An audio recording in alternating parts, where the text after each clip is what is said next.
સાત વસ્તુ બતાવી. દુર્ભાવથી બચવા માટે વૈષ્ણવે કરવું શું? આ ઔષધિ શું છે? કઈ દવા લેવી? 7 ગોળીઓ આપી. અને આ 7 ગોળી જે લેશે એને બહિર્મુક્તા રૂપી રોગ મટી જશે, દુર્ભાવ રૂપી રોગ મટી જશે. પહેલી દવા બતાવી કે તત્કાળ દુસ્સંગનો ત્યાગ કરી દો. દુસ્સંગનો ત્યાગ, જે તમને દુર્ભાવ લાવે એનો સંગ છોડી દો. પહેલી દવા. ત્યજ મન હરિ વિમુખન કો સંગ. હરિ વિમુખ છે, બહિર્મુખ છે, એનો ત્યાગ કરો, છોડો. સૂરદાસ કારી કામરિયા ચઢત ન દૂજો રંગ. એ તો કારી કામડી જેવા છે, ગમે તેટલો બીજો રંગ ચડાવો પણ એ કાળા ને કાળા રહેવા. એને ગમે તેટલું લોજિક આપો, ગમે તેટલું સમજાવો, પણ હું ન માનું. ન માનો તો ન માન. સૂરદાસ કારી કામરિયા ચઢત ન દૂજો રંગ. બીજું કહ્યું, અમોઘ ઔષધ આપ્યું. શ્રી આચાર્યજીના ચરણારવિંદનો આશ્રય, શ્રી મહાપ્રભુજીના ચરણ કમલનો આશ્રય કરો. સદાય ભાવના રાખવી, મહાપ્રભુજીના ચરણ કમલનું ચિંતન કરતા રહેવું, મહાપ્રભુજીની સન્મુખતા રાખવી. વ્રજધામમાં પણ આવો અને વહેલા આવી ગયા હો તો મહાપ્રભુજીની બેઠકજીની સન્મુખ સામે બેસી સર્વોત્તમ સ્તોત્રના પાઠ કરવા. અને એટલે સર્વોત્તમ સ્તોત્રમાં પણ કહ્યું, સેના માટે વિનિયોગો ભક્તિ યોગ પ્રતિબંધ વિનાશને કૃષ્ણાધરામૃતા સ્વાદ સિદ્ધિરત્ર ન સંશય. સર્વોત્તમ સ્તોત્ર તો દરેક વૈષ્ણવે કરવા જોઈએ, કમ્પલસરી છે. વૈષ્ણવની ગાયત્રી કહેવાય. પણ જે બહુ અઘરું છે, નથી ફાવતું. નથી ફાવતું એટલે જ કરવાનું છે. કારણ કે કરશો તો આવડશે, આવડી જાય પછી કોઈ નથી કરવાનું. કોઈ એમ વિચારે મને આવડી જાય પછી કરું, મને તરતા આવડી જાય પછી પાણીમાં કૂદું, તો સંભવ થાય? કૂદે તો તરતા આવડે. એમ જ અઘરું છે, નથી આવડતું એટલે જ કરવાનું છે. કારણ કે કરીશું એટલે આવડી જશે. કરતા થશો ક્યારે આવડી જશે ખબર નહીં પડે. પણ સર્વોત્તમ સ્તોત્ર તો જરૂર કરવું જોઈએ. આગ્રહપૂર્વક તમને કહું છું, એનો આશ્રય જરૂર કરજો. અને એ કરવાથી વિનિયોગો ભક્તિ યોગ પ્રતિબંધ વિનાશને કૃષ્ણાધરામૃતા સ્વાદ સિદ્ધિરત્ર ન સંશય. એમાં કોઈ સંશય નહીં. મહાપ્રભુજીના ચરણ કમલનો આશ્રય કરજો. ત્રીજું કહ્યું, ભગવદીનો સંગ કરજો. જે પ્રીતિમાં વર્ધન કરે, તમારો ભાવ અલૌકિક કરે, જે તમને સાચું માર્ગદર્શન આપી ભગવત સન્મુખ બનાવે, એવા જીવનો સંગ કરો. ચોથું કહ્યું, પુષ્ટિ માર્ગીય રીત પ્રમાણે માર્ગમાં સ્થિતિ કરવી. અમને તો આવો ભાવ થાય એટલે અમે તો આ રીતે સેવા કરીએ, અમને તો આવો વિચાર આવે એટલે અમે તો આ રીતે પાઠ કરીએ. મનોકલ્પિત રૂપે ક્યારે માર્ગમાં નહીં ચાલવું. અહીંયા આજ્ઞા કરી કે પુષ્ટિ માર્ગની રીત અનુસાર એમાં સ્થિતિ કરવી. અમને તો પેલા ફ્રોક જેવા વાઘા બહુ ગમે એટલે અમે ઠાકોરજીને એવા જ ધરાઈ. પણ પુષ્ટિ માર્ગી રીતમાં એ નથી આવતા. અરે અમે તો નાથ દ્વારાથી લાયા છીએ. તો નાથ દ્વારામાં બધું પુષ્ટિ માર્ગી જ વસ્તુ મળે જરૂરી નથી. રીત જાણીને વસ્તુ લેવાની, માર્ગની રીતિ અનુસાર સેવા કરવાની. આપણે ત્યાં જે રીતે આવતું, પેલો મુગટ બી ઘણી વાર આમ સીધો લઈ આવે, પેલા શ્રૃંગાર બી એવા કડક કડક લઈ આવે, ઘણી વાર જોવામાં સારા લાગે, પણ ધર્યા છે એને આનંદ આવે છે, પ્રભુને સુખ થાય છે. આપણને જોઈને ગમે છે એટલે પ્રભુને ગમે તે ધરાઈ દેવું એ ઠીક નથી. અને બીજી વાત, પ્રભુના માપનું લાવવું. ઘણી વાર લાલન નાના હોય, શ્રી ચિત્રજી નાના હોય, એવા મોટા મોટા વાઘા અને એવા મોટા મોટા શ્રૃંગાર લઈ આવે. અને ઘણી વાર હોય મોટા ને એવું નાનું નાનું લઈ આવે. તો પ્રભુને અનુકૂળ હોય, પ્રભુની શોભામાં અભિવૃદ્ધિ થાય એવા સાજ શ્રૃંગાર ધરવા. કે જેને જોઈને ઠાકોરજીની હોડ લાગી હોય, સ્વામીજી સાથે શ્રૃંગાર પછી તેરો મુખ નીકો કે મેરો મુખ પ્યારી, અને આવા શ્રૃંગાર ધરાવ તો ઠાકોરજીને સંકોચ થાય કે નાના સ્વામીજીની સામે જવું જ નથી. અને લીલા ન થાય, અને લીલા ન થાય તો હૃદયમાં રસ ન પ્રગટે, અને રસ ન પ્રગટે એટલે બધા વૈષ્ણવ સેવામાં આનંદ નથી આવતું. તો ક્યાંથી આવે આનંદ? અંગે લીલા જ નથી થઈ. સેવા જે રીતે કરી છે કે પ્રભુને આગળ લીલા કરવાની ઈચ્છા જ થતી નથી. તો પ્રભુની શોભામાં અભિવૃદ્ધિ થાય એ રીતે શ્રૃંગાર આદિ લાવવા. તો માર્ગ રીતિ અનુસાર સેવા કરવી, મનોકલ્પિત ઢંગથી નહીં કરવી. અમને તો આ રીતે જ ગમે છે એ રીતે સેવા ન થાય, પ્રભુને શું રૂચે છે એ જાણીને પછી આગળ વધવું જોઈએ. આ માર્ગની રીતિ છે. આગળ કહ્યું, ગુરુ કહે તે પ્રમાણે સેવા કરે. આ પાંચમું લક્ષણ. જેવી આજ્ઞા તમને થઈ હોય એ અનુસાર છે. અમને તો મિશ્રી ભોગની આજ્ઞા છે, પણ અમારો જન્મદિવસ આવે ને તેમ થાય કે લાવો ને સખડી ધરી દો, તો પછી આજ્ઞા જ લઈ લો ને, સખડીની આટલી ઈચ્છા થાય છે. મનોકલ્પિત રૂપે નહીં કે તમને જે આજ્ઞા થઈ છે ઠાકોરજીને એટલી જ ભૂખ લાગે છે. ભુક્તમ મધુરમ.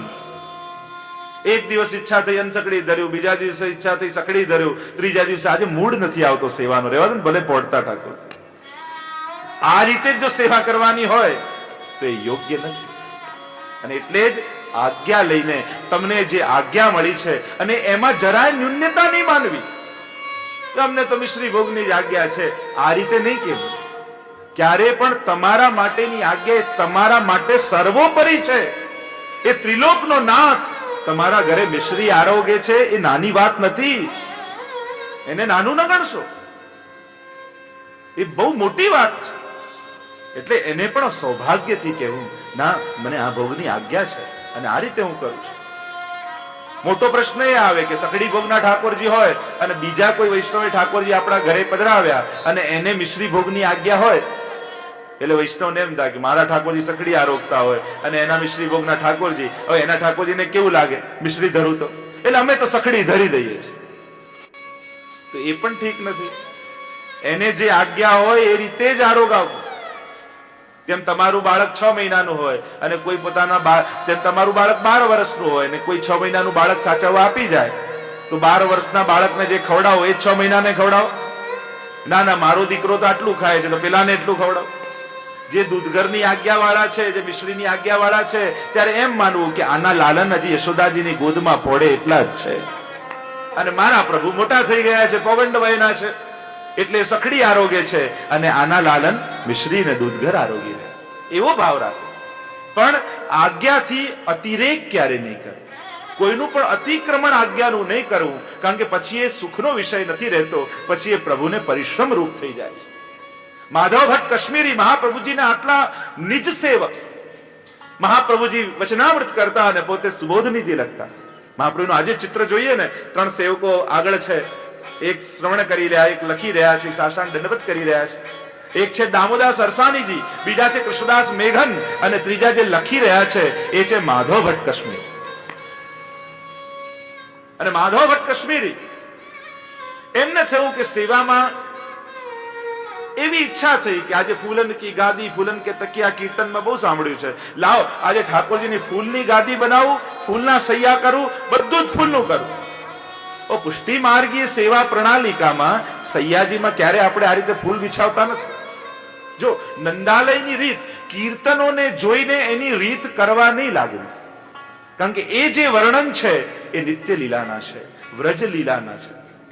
અને મહાપ્રભુજીના સેવા ક્રમમાં વ્રજમાં પણ જે સૂક્ષ્મ શ્રમ પ્રભુને પડતા હતા એ મહાપ્રભુજીએ દૂર કરી દીધા. જેમ શીતકાળમાં ને रुचि रुचि सखी અને સેજ બનાઈ, રંગ મહેલ में પડ ગયે પડદા ધરી અંગીઠી સુખદાઈ.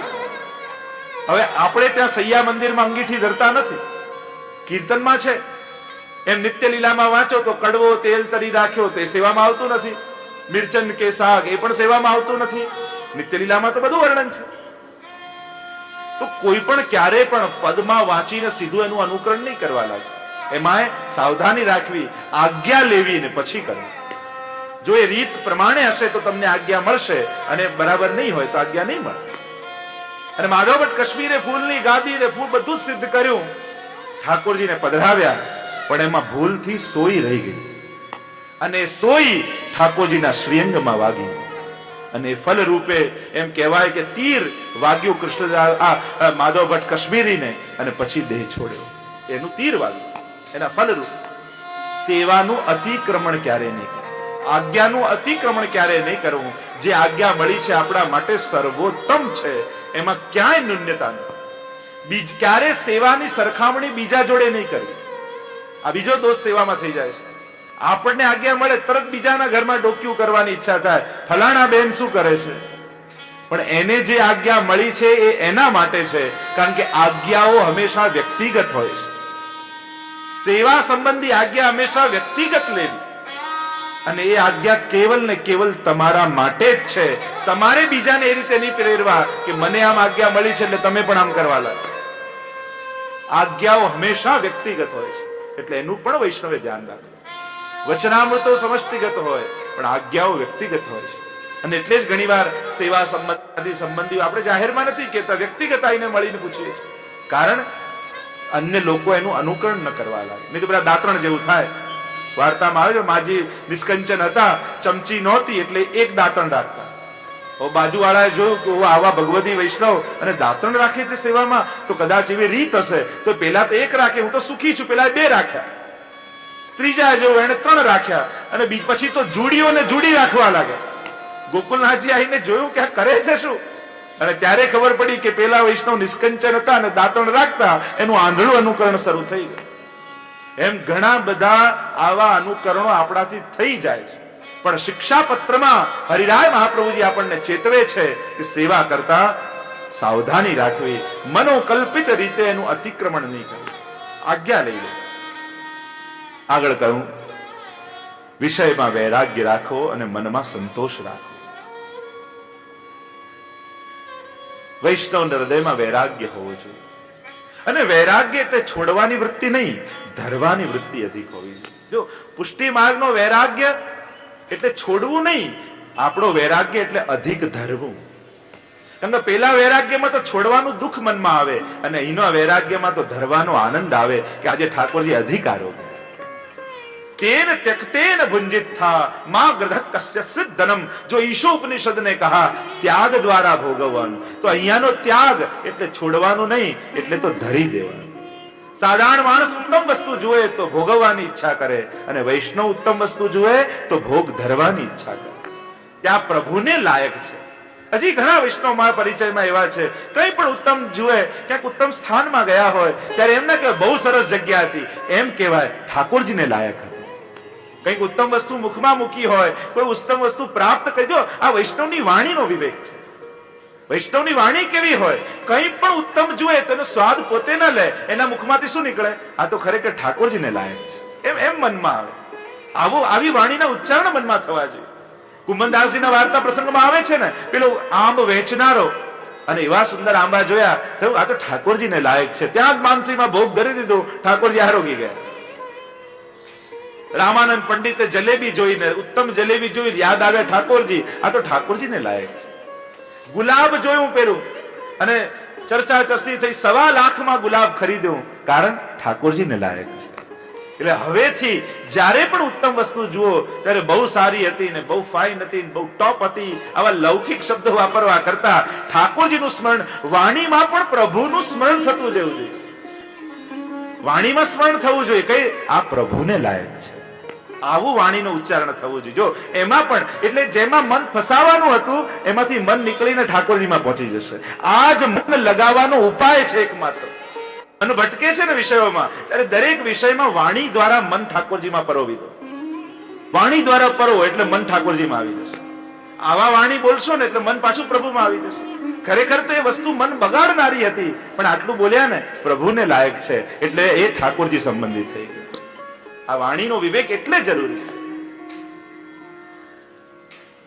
વિષયોમાં વૈરાગ્ય, સંતુષ્ટતા મનમાં જે મળે ભગવદ ઈચ્છા માનીને સંતોષ મનમાં રાખવો. આગળ 7મું કહ્યું, હંમેશા આનંદમાં રહીને સદાનંદ રૂપ શ્રી કૃષ્ણને ભજવા છે. વૈષ્ણવે સદાય આનંદમાં રહેવું, મન પ્રસન્ન રાખવું, એ પણ મનનું તપ છે. મન પ્રસાદ સૌમ્યત્વમ મૌનમાત્મ વિનિગ્રહ ભાવ સંશુદ્ધિ રીતિ એતત તપો માનસમુચ્યતે. ભગવદ ગીતામાં જે પ્રભુએ તપ બતાવ્યા છે, વાણીનું, શરીરનું અને ત્રીજું મનનું તપ, એમાં પહેલું કહ્યું મન પ્રસાદ. મનને આનંદમાં રાખવું એ મનનું તપ છે. દરેક સ્થિતિમાં મન પ્રસન્નતામાં રહેવું જોઈએ. પ્રભુની સેવા સદાય આનંદથી કરવી, ક્યારે ઉદાસીન બનીને પ્રભુની સન્મુખ નહીં જવું. ઉદાસી આવે નાથને વ્યાપાર સરીખું જણાય.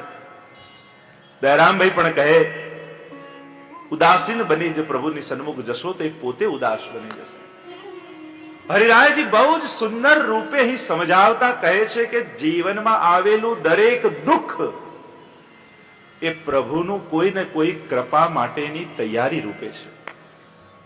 જુદા જુદી પ્રકારની આરતીઓ, જુદા જુદા પ્રકારના દુઃખ છે, પણ એ દુઃખનું કોઈક ને કોઈક અલૌકિક ફળ જરૂર ઠાકોરજી આપે છે. લૌકિક વસ્તુ લઈને પ્રભુ કોઈ ને કોઈક અલૌકિક ફળ આપે છે. અને આ પત્રમાં 7 પ્રકારની આરતી કહી છે.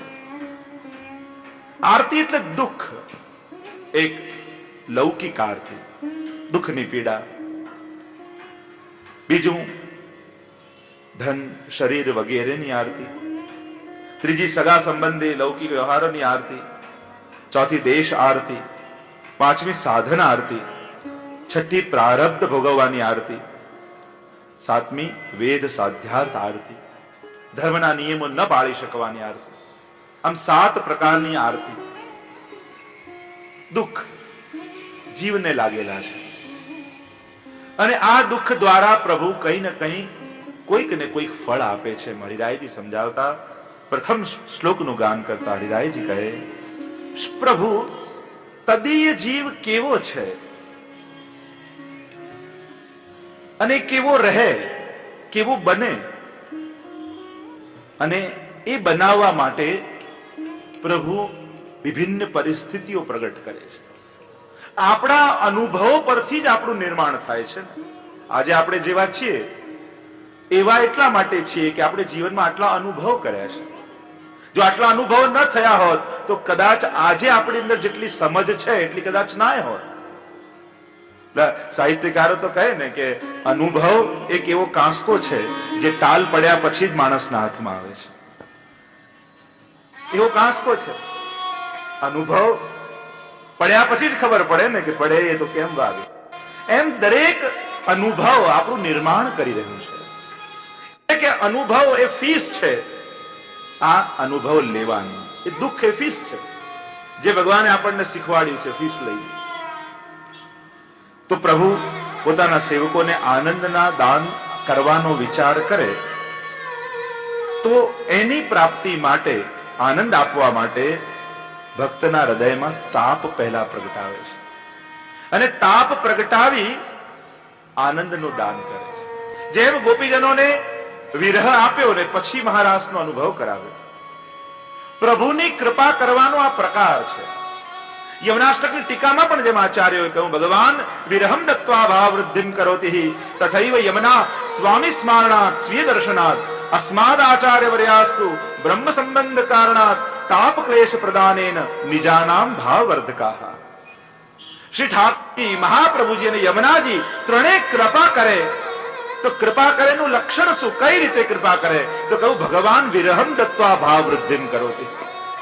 પ્રભુ વિરહ આપી, દુઃખ આપી, તાપ આપી અને પછી ભાવનું દાન કરે છે. પછી દાન ભાવ પ્રગટાવે છે. યમુનાજી પોતાના દર્શન કરાવીને, પ્રભુનું સ્મરણ કરાવીને ભાવનું દાન કરે. શ્રી મહાપ્રભુજી બ્રહ્મ સંબંધ કરાવી જીવની અંદર તાપ ક્લેશ પ્રગટ કરે કે હજારો જન્મોથી વિકુટો પડેલો હું જીવ, અને એવો તાપ પ્રગટાવી અને ભાવનું દાન કરે.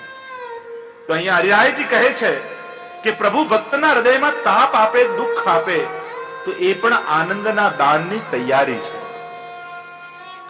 દરેક દુઃખ એ સુખના વધામણા રૂપે છે. પ્રભુ કૃપા કરી રહ્યા છે એની તૈયારી રૂપે છે.